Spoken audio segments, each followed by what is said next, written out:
Welcome to the Bringing Intimacy Back show, where intimacy is real. If you desire to intimately connect with yourself, your significant other, children, family, friends, community, and your higher power, this show is for you. Thus, we explore intimate topics, inspiring life stories, spirituality, and insightful tips on strengthening relationships. This show is hosted by Dr. April and her co-host, Dr. Kelly. Now let's get this episode of the Bringing Intimacy Back show started, because we share with you the secret power to intimacy to create a life you love, or love the life you create. Now here's your host, Dr. April, and co-host, Dr. Kelly. Welcome to the Bringing Intimacy Back show, where intimacy is real. Well, thank you guys so much for joining me today. And today starts something brand new for us.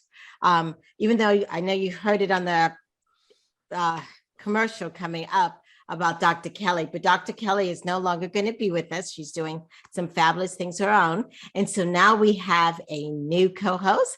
Our co-host is Coach K. Welcome, Coach K. Hello, and thank you for having me. Yes, I'm so excited. And so for everyone who's out there listening, you're wondering, well, who is Coach K? Well, guess what? I met Coach K. I believe it was on Clubhouse where I met her, and she's a beautiful, as you guys can tell, young lady. And she is the owner of Love and Intimacy 101. So of course, with that title, of course, I had to have her.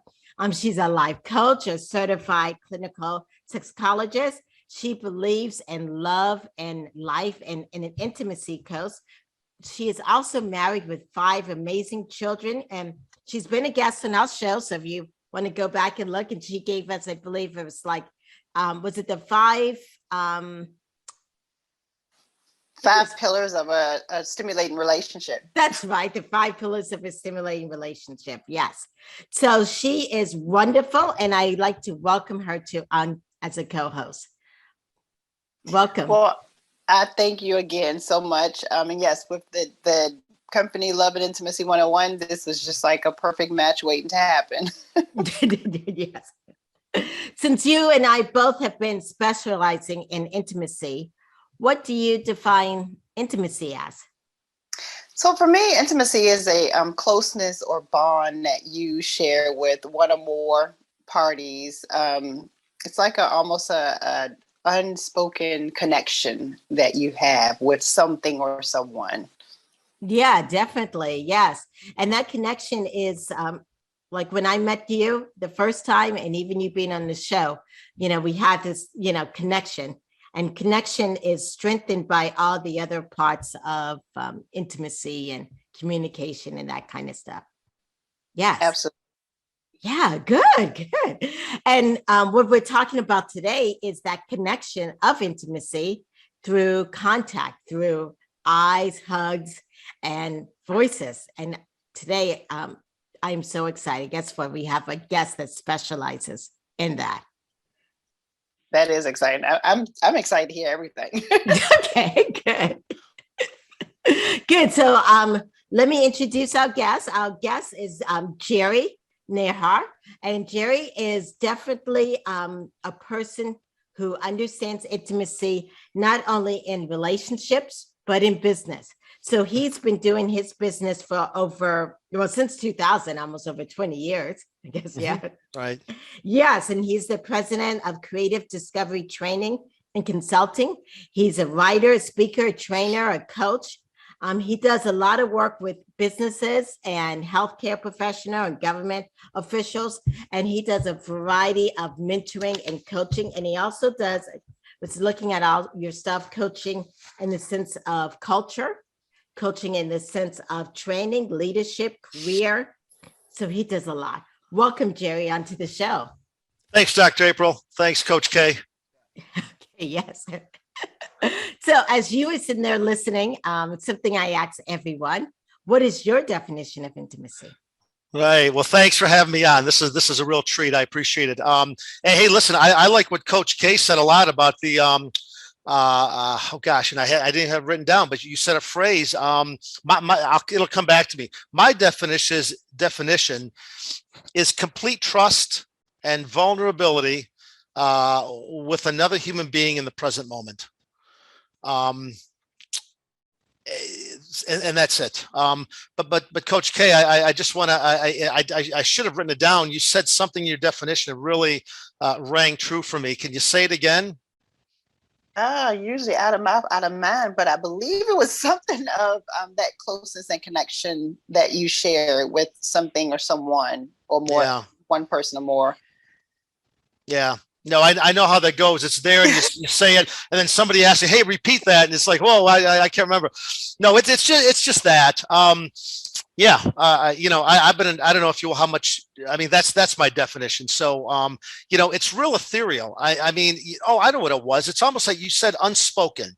That's what it was. Yes. You use that word unspoken, and when I think of that, I think of the tacit understanding, which is unspoken but understood, that we can have with another human being in the moment, where there's no need really for even language, at least the spoken language, where we are completely in the moment with another person, and it's powerful. But the unspoken was the word. That's what I was trying to think of. So, but that's kind of my loose definition of it. Yeah, I wonder, Jerry, in today's world, do you find that a lot of people are sometimes not fully present? Right. Yeah. Do you find that? Oh, you're asking me, absolutely right, and that's something I wanted to, if we have time, that I can share. There's a word that goes around today, and you both will recognize. It's called mindfulness. And, I'm dating myself. We were back in the 70s and 80s, and I was born in the mid. We weren't talking about the word mindfulness. I mean, it was a word, I'm sure, but I didn't use it as a younger person. But now we use this word all the time. We use it in business. We use it in education.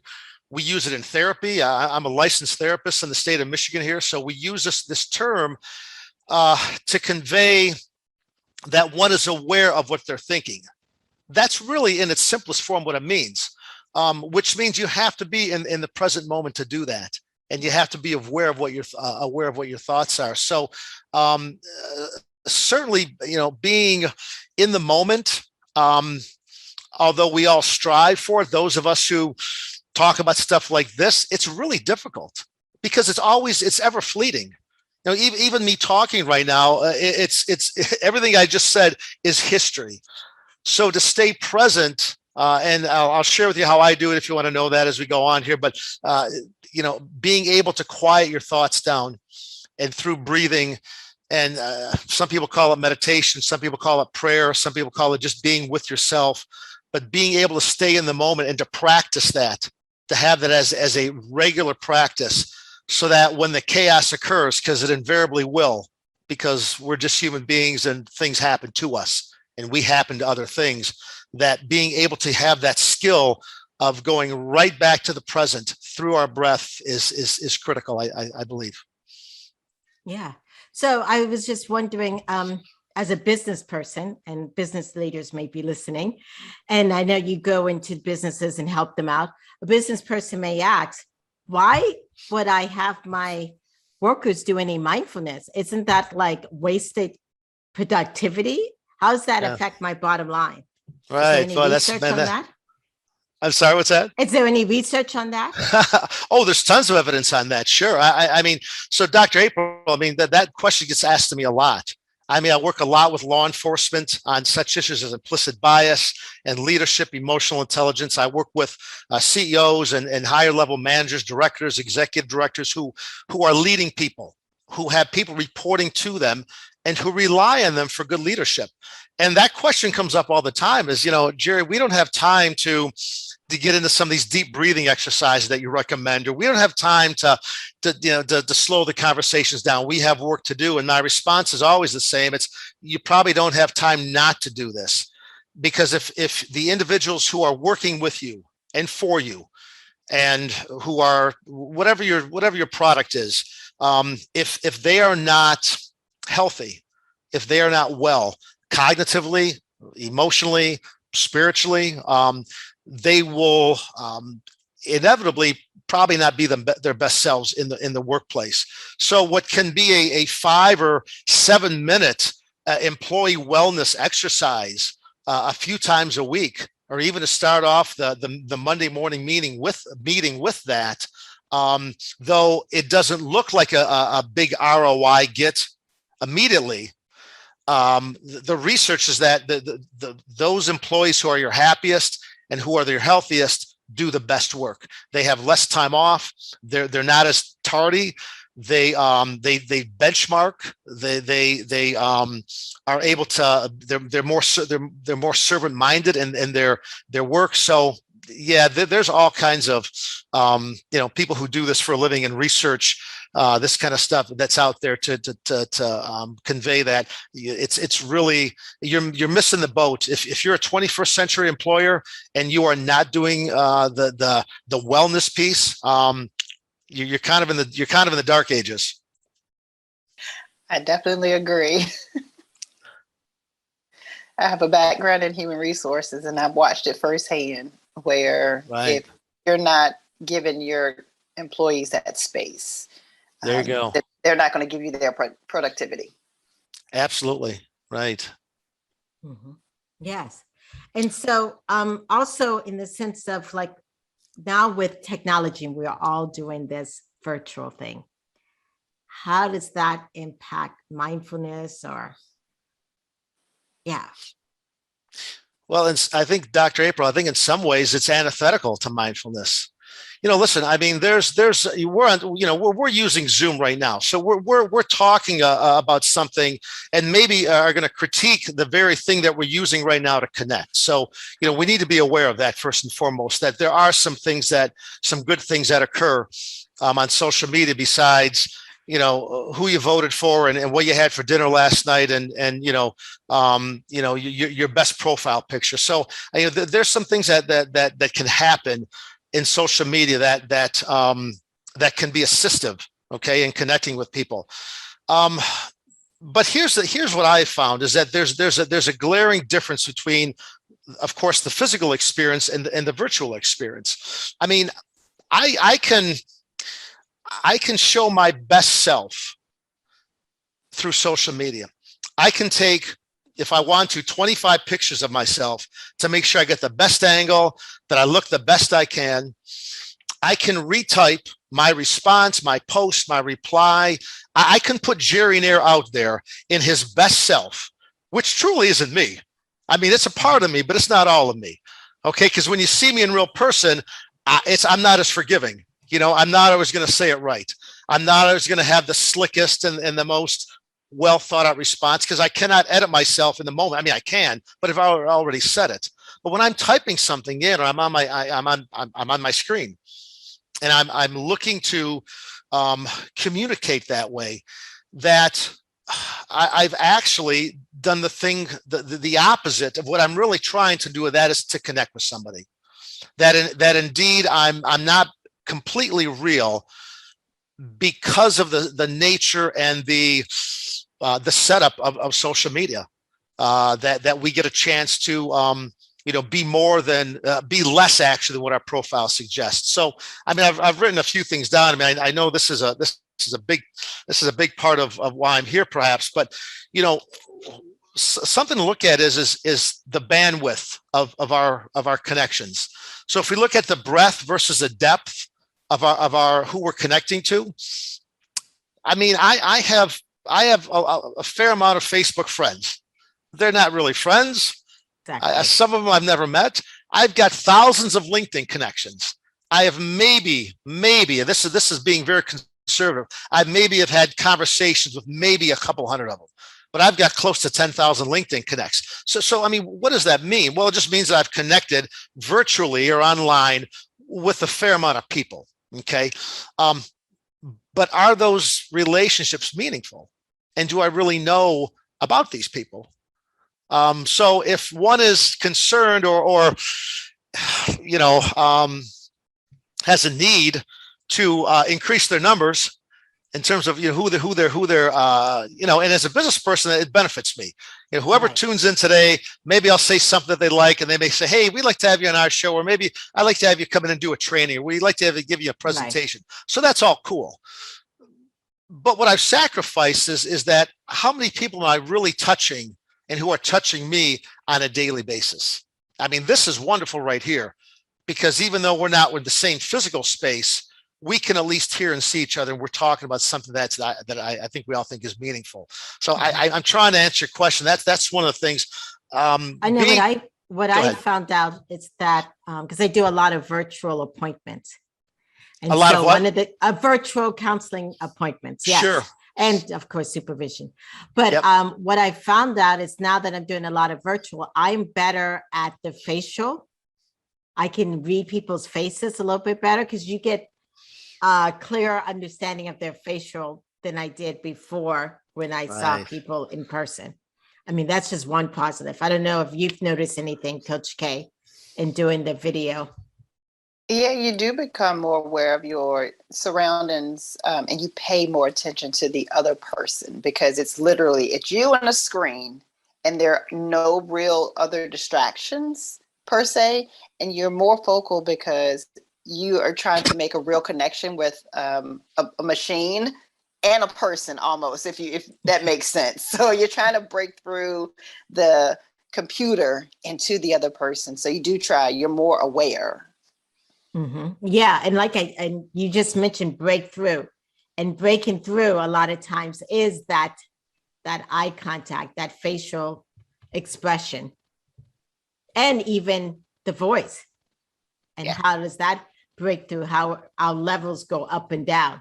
So yes, so we're going to take a short break. But when we come back, Jerry, I want to go more into this facial, this body, and especially also the importance of touch in human interaction. We'll be back in a moment. Are you wanting a vacation in paradise? A vacation to rekindle the passion? A vacation without the kids? A vacation where you can learn how to communicate, where you and your partner actually hear each other and gain insight? If so, vacation counseling is your next vacation.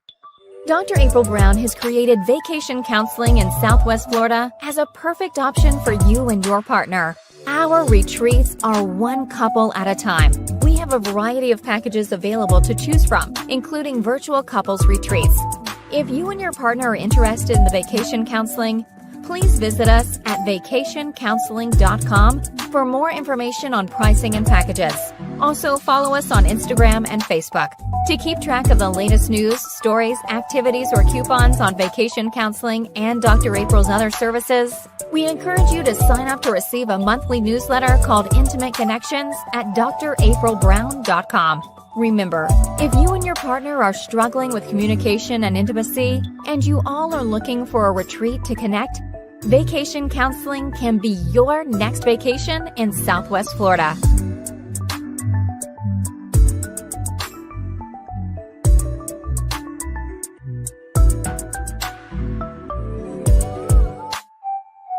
Welcome back to the Bringing Intimacy show, where intimacy is real. Well, Jerry, I was just thinking, it was just hitting me back in the day, I think it was in the 80s, where Mother Teresa had talked about how in this society, we are so lonely. Oh, man. Loneliness and being alone. And you were talking today about eye contact, voices, and hugs. How does that impact that right there? Right. Thanks, Doctor. Well, let me answer this from this perspective. I was around before all the social media, and here I am today. So I have that, like I think the three of us, we have that. Not to age of you. I think I'm the age senior one on the screen here, but we all have that perspective. Okay, so. I wrote a book a while back. It's called Erasing the Margins. And in this book, I wrote an essay the actual essay was called Handshakes, Voices, and Hugs. And then the pandemic hit, and I started talking about the book. And of course, I can't change the chapter, but, people weren't really shaking hands. They weren't really giving hugs either, but I kept hugs and made it eye contact, voices, and hugs. And it was really, as I wrote this, in response to the escalating or the advancing technology in the virtual space and in social media, and really I know it's a strong word, but the dangers that I think that happen to us if we as we limit our physical contact with other human beings. So let me just go through the eye contact, voices, and hugs. I mean, I do an exercise in every training, every seminar that I give, and it's simply some people call it the staring game, but we look at each other for a few seconds without talking, and that's the powerful part of it is that being okay with the silence, but being able to connect with someone.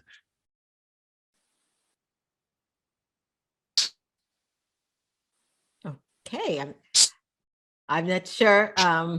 Yeah, I guess the connection, maybe it's his internet. Okay. Yeah. All right. Yes. Yes. So hopefully he comes back on.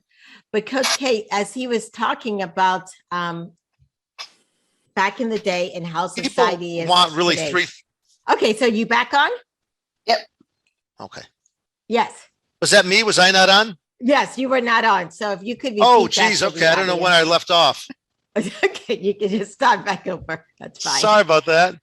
Yeah, let me just, the presentations I give, so we do an eye contact exercise, but people really want to know that we connect, I believe, in multiple of ways. But one of the ways we connect is by knowing someone's name, and this is in no particular order, but being able to hear our name, being able to receive eye contact when we are speaking, and when we're doing the listening.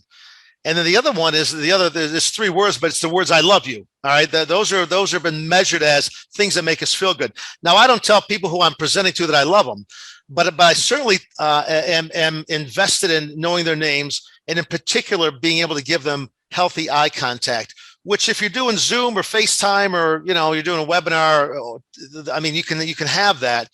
But you certainly can't have it on, if you're typing things in. So we lose that eye contact. If we were just doing audio here without video, I mean, man, I could be doing a bunch of things. I could be, I could be distracted, and you could still hear my voice, but would I really be tuned in? And the answer is probably not. So that's the first one. The second one is voices and being able to hear someone's voice.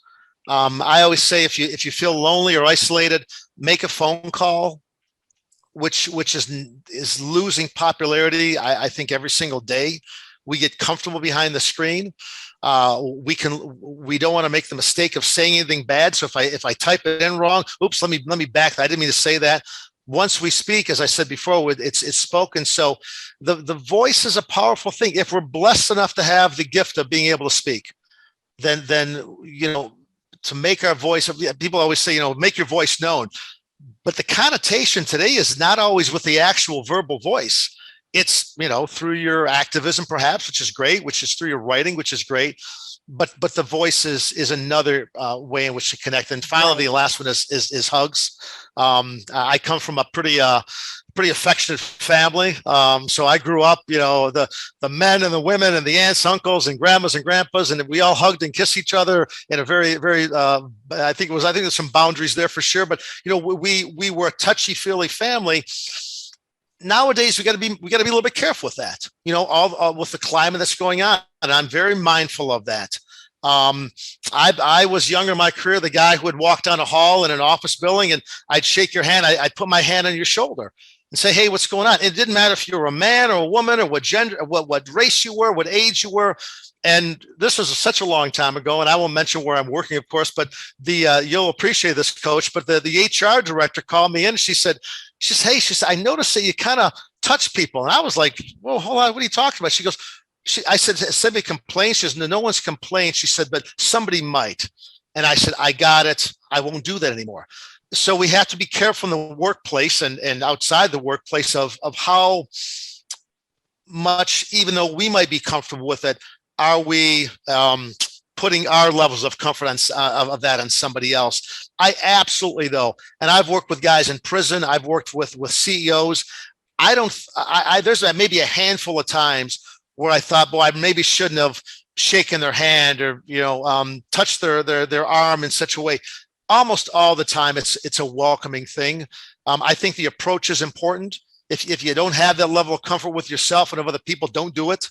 But I believe it's gotten, I think it's gotten me business. I think it's allowed me to connect with people beyond just, hi, my name is Jerry, and nice to meet you. Again, there has to be a level of comfort with it, but eye contact, voices, and hugs. It's a lost art. I hope it doesn't go away. The pandemic didn't help, but that's my take on that. Right. So Jerry, with us always being on videos and screens, do you think people, and especially millennials, and I'll even say millennials, but also I will say it happened to me myself, where we're so behind on these screens that sometimes we lose the connection?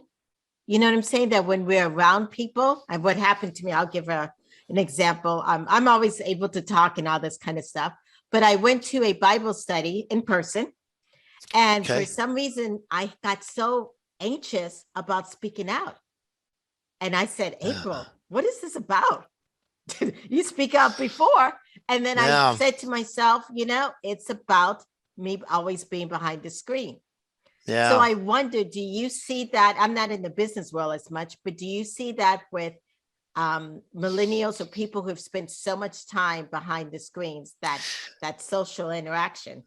Yeah, great question. I think of my son. He's 20 years old. I'm here in Detroit. He lives in Chicago. He happens to be an actor, so he's all about, he's very comfortable with some things we're talking about. But I mean, to your point about that group, is it absolutely, if the three of us were in a room right now, I may be thinking, okay, what do I do? Do I cross my legs? Do I sit back?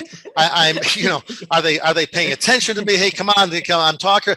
All those things that when we're on a screen, it's still, you can still see me and I can still see you, but something gets lost. And I think what gets lost is our comfortability with being in the presence of another human being. And I'm not talking about the virtual presence, what we have going on right now, but I'm talking about that common space, physical experience. And I think it explains that vulnerability that you talked about earlier. Absolutely. Yeah. Because I mean, again, living, well, not again, I'm saying this for the first time, but living can be a risky thing. I mean, sharing who you are as a person at whatever level can be risky, because maybe Coach K doesn't like what I'm saying. Maybe Dr. April doesn't like what I'm saying, but yet I'm putting it out there. And the further I get away, or that we get away from that direct contact, where feedback is rather immediate. I mean, I can see the eye roll, not from either of you. I can see the she looked her phone real quick, or he's sipping his coffee, he glazed out the window. I can see all those things, and I think it toughens me up a little bit, or at least it allows me to have a little bit thicker skin to stay in the moment with individuals who may not be agreeing with me all the time. I'm a little off base here, but I guess my point is that it's easy to hide. It's easy to, I guess, not present our full selves because we don't have to. Based on the setup of social media, we can present a part of ourselves. And intimacy, I know this is the title of your show, is all about, that this is completely who I am. And this, you are completely who you are. And are we, as Coach said, are we connecting beyond the words, but are we vulnerable? And do we trust? And are we staying present in the moment?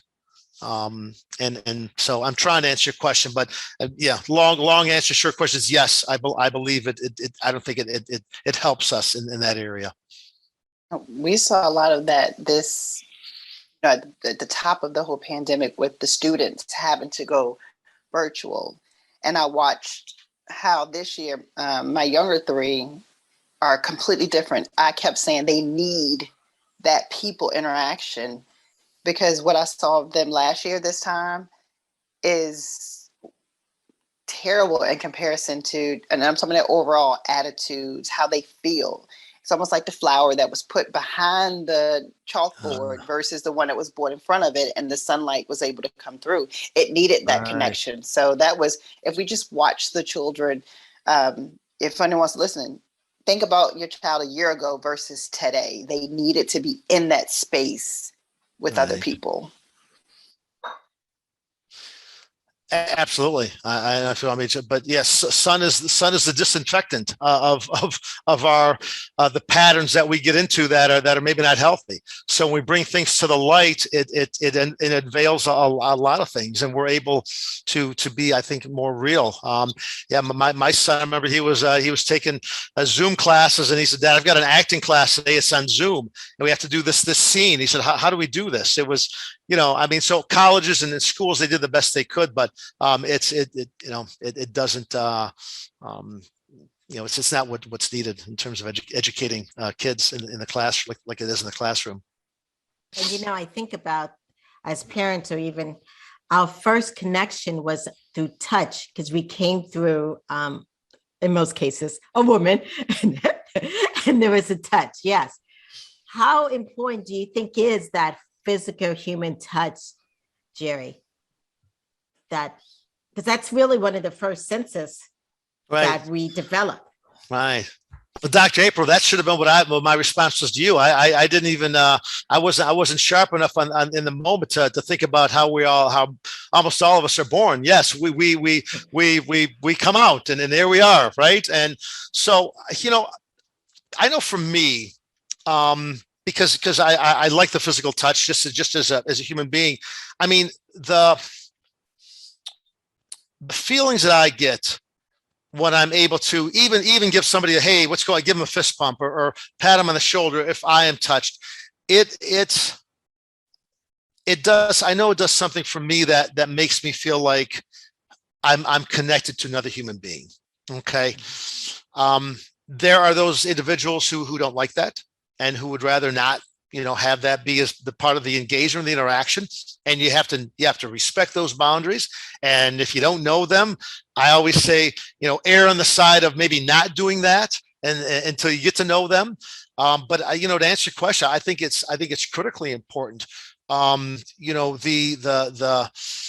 emotional response to being touched by someone who you want to be touched by in whatever way, capacity, is absolutely increases our ability to stay in the frontal lobe, which is where all rational and decision making occurs. It keeps us out of that reptilian brain, which is where the fight or flight response is. So the touch is incredibly important in us just being able to function and optimize our thinking and how we're emoting. And there's research on that. So I am all for teaching and presenting and creating space and time for organizations to explore that. Although it's a weird conversation for the boardroom, or even the classroom, is how are we going to touch each other? Not. It's I think we have to get comfortable with the language of it, but again, the pandemic comes, and all of a sudden now we're not only not touching people, we're not even leaving our houses, some of us. So that challenge has not contributed, because it has not helped at all. But perhaps as we move, as we see ourselves moving back outside and engaging with people, someone told me long ago, I think the handshake has been lost. I said, I don't think so. I think we're going to go back to it. And I just had a meeting this morning with a HR director for a client, and we shook hands. She's vaccinated, so am I. We both had our booster shots, and I said, "Can I shake your hand?" And she said, "Of course." So we shook hands. Did we probably both wash our hands after the meeting was over? Probably. She may have done that, but I mean, we were able to do that, and I don't know. It added to, at least for me, the meeting and the conversation. So Jerry, you just mentioned something curious, and you and Coach are both parents. Do you feel like if you hold or hug especially your teenagers, would that keep them more in the rational mindset versus, I don't know. What do you guys think? Well, I mean, I'm the one who said it, but Coach, go ahead. I'll wait.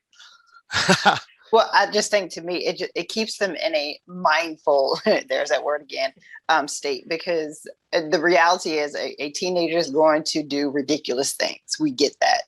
Will they think of you more while they're doing this thing? Probably, if they because of that touch. You remember that touch. You remember the hold and the hug. It's like, what would my mom or dad think about this thing that I'm about to do?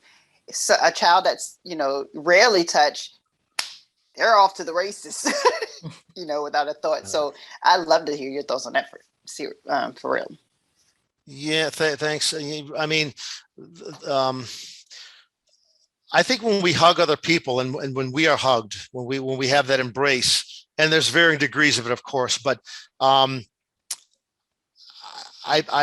believe, I know for me, it makes me feel like I'm valued. It makes me feel like I'm maybe loved or liked enough, for you to hug me.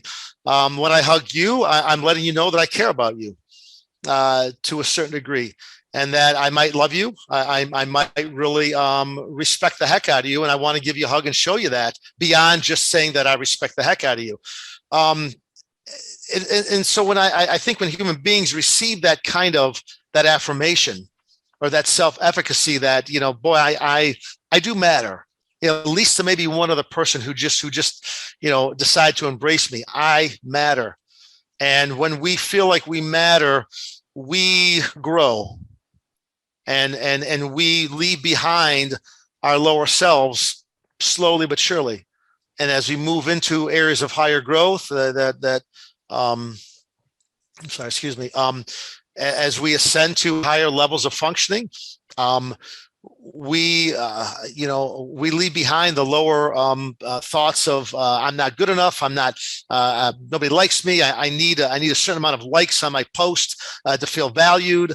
I need to have 1,000 Facebook friends to feel like I matter. So all those things to kind of diminish, and we get back to the depth of our relationships. Because it's so easy on a Facebook post to like something. I've liked stuff on Facebook posts. I don't even know these people, and I'm guilty of it as well. So I live in this world to some degree, although I try to minimize it as I grow. But that's much easier than saying, "Hi, Coach K, how are you doing?" And I really want to know how you're doing. I'm just not saying this thing in the office. Hey, what's up, man? How are you? How's the weekend? And you keep walking. And you don't even stop.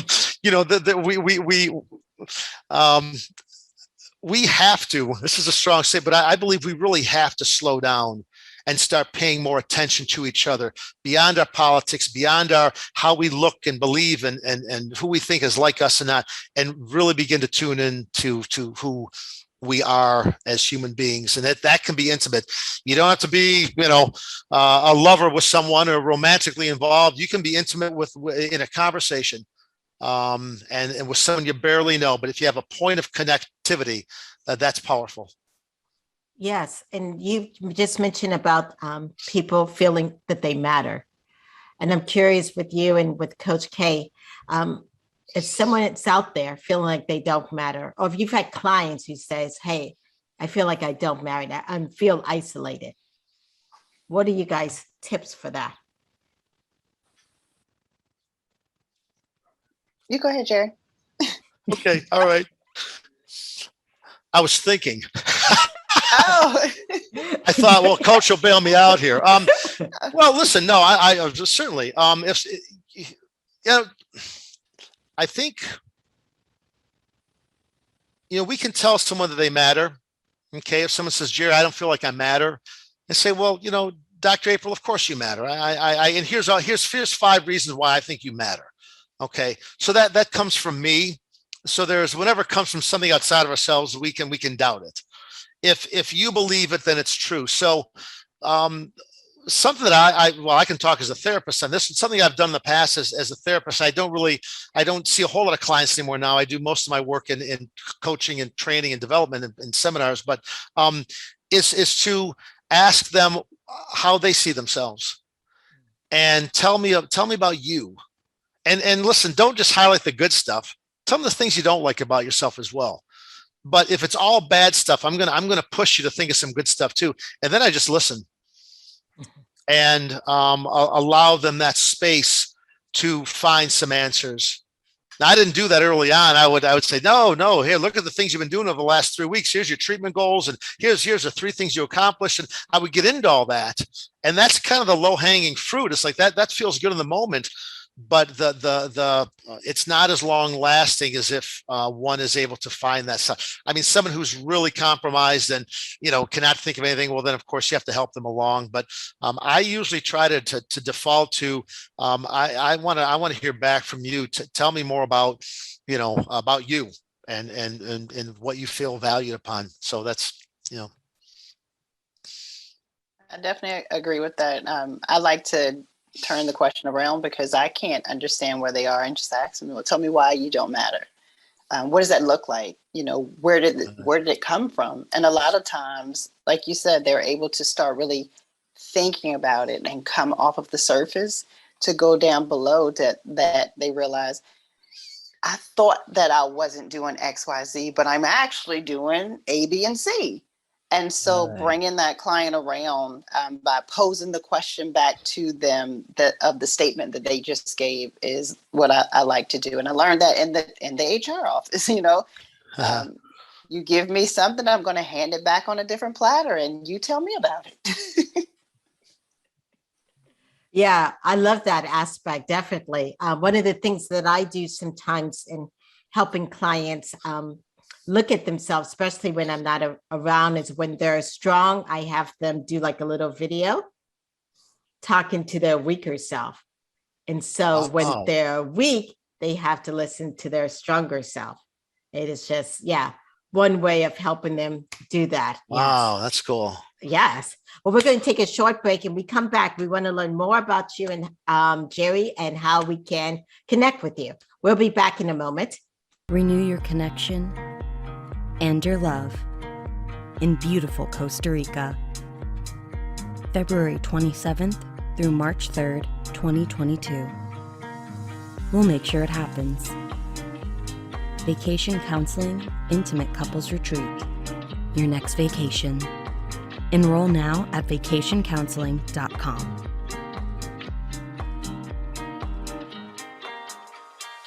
Welcome back to the Bringing Intimacy Show, where intimacy is real. And so Jerry here has been talking to us about connection and how important it is with eyes, hugs, touch, voices.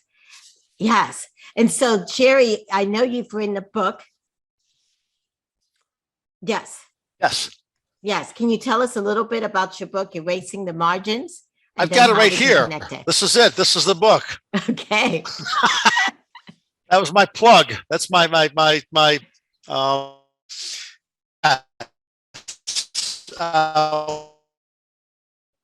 well, I wrote it a couple years back of it's a collection of essays. It's called Erasing the Margins.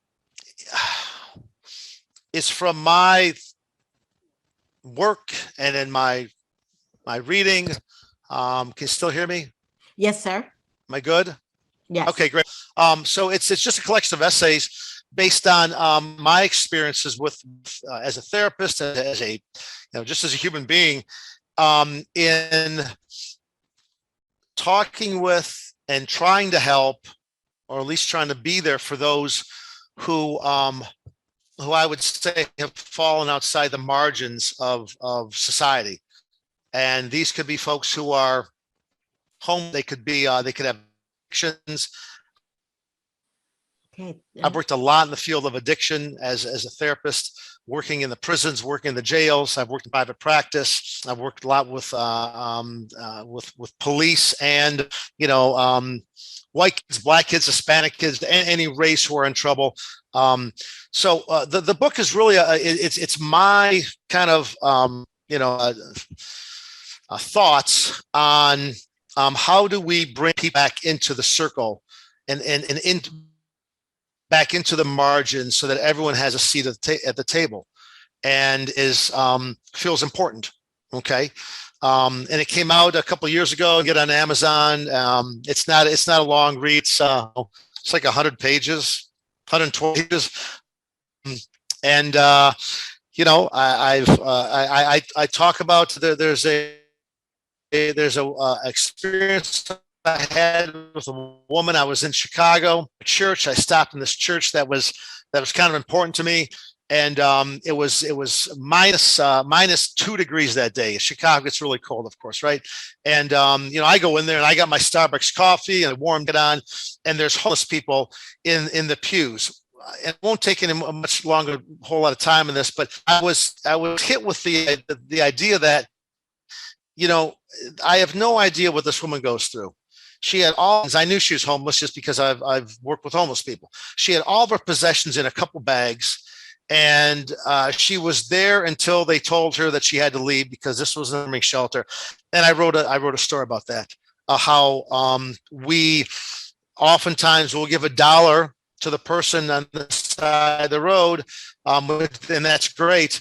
And then we go back to our lives, and which is oftentimes the right thing to do. We can't open up our homes all the time to homeless, but so the book is just a lot about that. It's just a lot about my experiences and meeting people in my life who had not the privilege that I have had, and who have not had the luck that I have had, and my communications with them. I like to go on the streets of Detroit and talk to people who have no place to go. I have care packages I'll give them, but after that, the conversation is as important to me as anything else.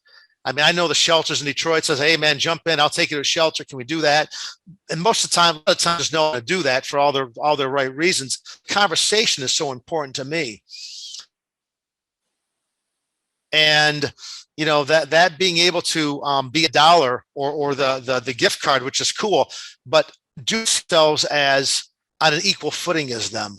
And I don't know, we don't have the time for me to get on into all of it, but that's kind of what I've tried to write about. I hope I didn't confuse you more about the book than you knew before, but that's what I've attempted to do with it.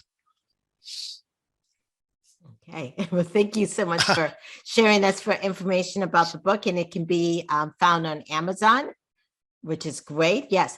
If anyone is out there listening and they want to connect with you, where could we connect? You mean like a website or like your website? Oh, yeah. They could go this is www.jerrynehr.com. That's my website. And I give my cards out all the time to people who I don't know. I say, call me if you want to chat. Give me a call if you need something. If I can help you out, I will. If I can, I'll let you know. But I give my phone number out all the time. If people want to contact me, I can give you that number. They can get it from the website. But I'm happy to. I'm living the seminar and the trainings, but everybody who I meet call me about anything, which costs you nothing. And if you have maybe I'll learn something from you. So I'm, connecting to people in person, hopefully. But in any way is important to me. The older I get, the more I value that connection. Right. Well, thank you so much for being on the show. Coach K and I really have enjoyed our conversation with you. So thank you for being on the show, and you're welcome back anytime. Thank you both so much. I've enjoyed it immensely. Good luck to you. Thank you. It's very nice to meet you. Yes, nice to meet you, definitely. Coach. Yes, okay. Definitely. Bye-bye. Bye. Thank you. So on our upcoming shows coming up, we have on December 16th, Intimacy Through Retreats. And that's going to be a good one because actually Coach K and I have been talking, and she does a retreat and I'm doing a retreat. So I think that is really, I'm excited about that one for the one. And then we're going to be taking a break for 2 weeks, and we'll be starting back in 2020 with some great young ladies coming in to talk about authentic power, sexual dysfunction and intimacy and sex, how to attract your soulmate clients. So yes. So Coach K, this was your first one. How did you feel like it went? I think it went amazing. It's always comforting to be, even when I was a guest on the show, I love, everything about the show. And I just love your special guests. I love our special guests, and being able to soak in that information, because everything about intimacy is just amazing. So I definitely appreciate you again having me as a part of this journey, because it is for a lot of people who tune in, including myself, every single week. Right. And from today's show, I learned about it's something he said in the sense of the rational mind and the Mhm. irrational mind, and how touch really helps. And that was like, wow, it was something I hadn't thought of before. So that was really interesting. Yeah, it makes you visualize and think about sometimes when you see on the news, someone who may be having what we call a bad day, or maybe they're going to harm themselves, and you watch a negotiator maybe talking to them, and they're trying their best to get close enough so that they can touch. So that Mhm. makes so much sense. Yeah, and definitely. And even for, I mean, as a mother of 5 children and dealing with all the social media and all the pressures the kids have on today, how sometimes just hugging them and being present can Oh, help out in a variety of things. yeah, you can feel all of that anxiety melt away when you embrace the child when they're, going through. Social media is definitely, it's getting pretty sticky and dangerous there. So being able to embrace and allow that to melt off of them. So I love, and I'll definitely be checking out his book, Erasing the Margins. I definitely will be. Yes. Well, thank you so much for being here today. And I will see you next week. All righty. Yes. This has been the Bringing Intimacy Back show, where intimacy is real.